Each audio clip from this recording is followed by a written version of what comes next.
Hi రా. ఏం చేస్తారు ఈడ మీరు? ఏం లేదు, పొద్దున్న నుంచి టైం పాస్ అవుతుందని ఇప్పుడే ఇంటికి వచ్చినాం. అవునా, నేను ఇంటి దగ్గరికి వెళ్ళి చూస్తున్నా. మీరు ఇక్కడ ఏం చేస్తురా? హోటల్లో తింటుండండి, ఇప్పుడే బయటకు వచ్చినాం రా. అయ్యా మర్చిపోయినా, స్వాతంత్ర దినోత్సవం. నీకు కూడా స్వాతంత్ర దిన శుభాకాంక్షలు. స్వాతంత్ర దినోత్సవ శుభాకాంక్షలు. అయితే ఈరోజు స్వాతంత్ర దినోత్సవం కదా, ఈ రోజుకు సంబంధించిన బట్టలు వేసుకొని స్టేటస్ డీపీ పెడదాం. సంబంధించిన బట్టలు వేసుకొని స్టోరీలలో డీపీలు పెట్టి స్టోరీలు పెట్టి మన దేశభక్తి చాటాలి. పదండి వెళ్దాం, పదండి రా. ఎక్కడికి లేదు, ఈరోజు స్వాతంత్ర దినోత్సవం కదా, అందుకే ఈ రోజుకు సంబంధించిన బట్టలు వేసుకొని స్టేటస్ లో డీపీలో పెట్టి దేశభక్తిని చాటాలనుకుంటున్నాను. అర్రే, దేశభక్తి అంటే తెలియదా?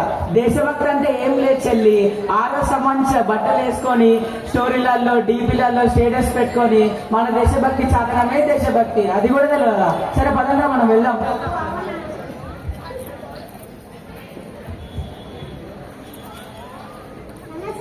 నమస్తే అమ్మా, ఎక్కడ పోయినావు? ఏమర్థమైంది?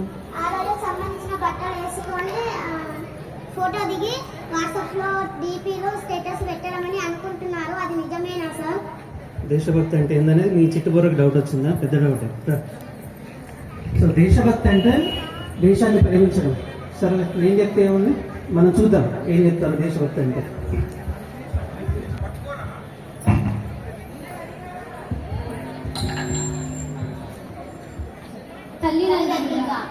ఒక తల్లిగా నేను నా బిడ్డకు మంచి అలవాట్లను నేర్పిస్తాను, చెడు అలవాట్లకు దూరం ఉంచుతాను, ఎటువంటి వివక్ష లేని పెంపకాన్ని అందిస్తాను, పరిశుభ్రతను మరియు పెద్దలను గౌరవించడం నేర్పిస్తాను.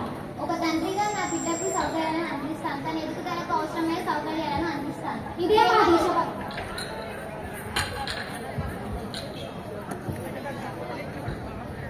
ఒక టీచర్గా అందరికీ ఆదర్శంగా ఉంటూ విద్యార్థులందరికీ క్రమశిక్షణ కలిగిన పౌరులుగా తీర్చిదిద్దుతాను.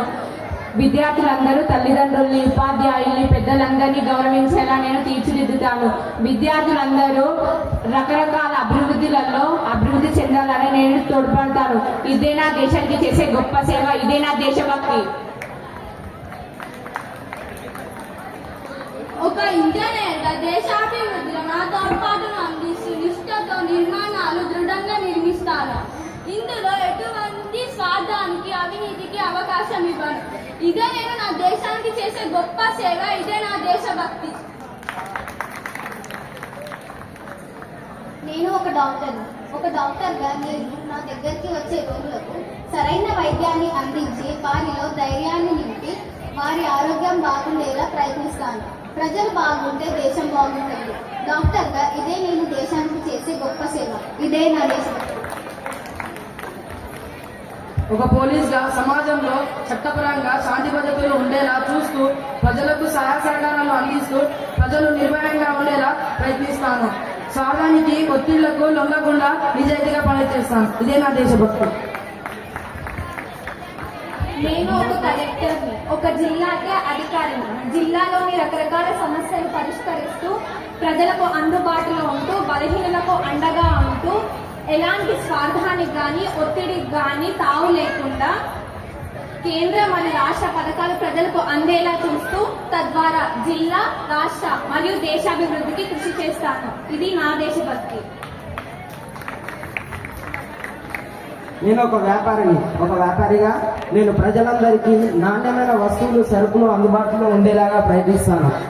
ప్రజల ఆరోగ్యాలు పాడైపోయే ఎటువంటి కల్తీ లేని నాణ్యమైన సరుకులను అందుబాటులో ఉండేలాగా ప్రయత్నిస్తాను. ఇదే నా దేశభక్తి. ఒక రాజకీయ నాయకుడిగా స్వార్థానికి, అవినీతికి, అధికార దాహానికి, కులం, మతం ఆధారంగా కాకుండా ప్రజల సమస్యలను పరిష్కారానికి, దేశ అభివృద్ధికి రాజ్యబద్ధంగా పనిచేస్తాను. ఇదే నా దేశానికి చేసే సేవ, ఇదే నా దేశభక్తి.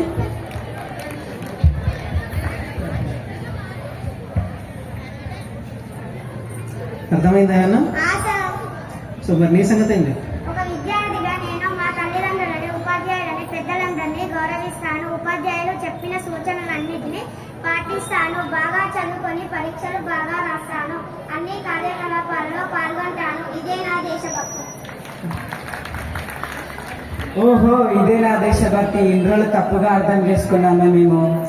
దేశభక్తి అంటే దీపులు పెట్టుకోవడం, సందర్భానుసారంగా తయారవడం తప్పేం కాదు. దాంతో పాటుగా ప్రతి వ్యక్తి, ఇక్కడ మనం కొన్ని క్యారెక్టర్స్ చూస్తాం, ప్రతి వ్యక్తి తమ తమ కర్తవ్యాన్ని సరిగ్గా నిర్వర్తిస్తే అదే మన దేశాన్ని చేసేసేవారు. సో జై హింద్. జై హింద్.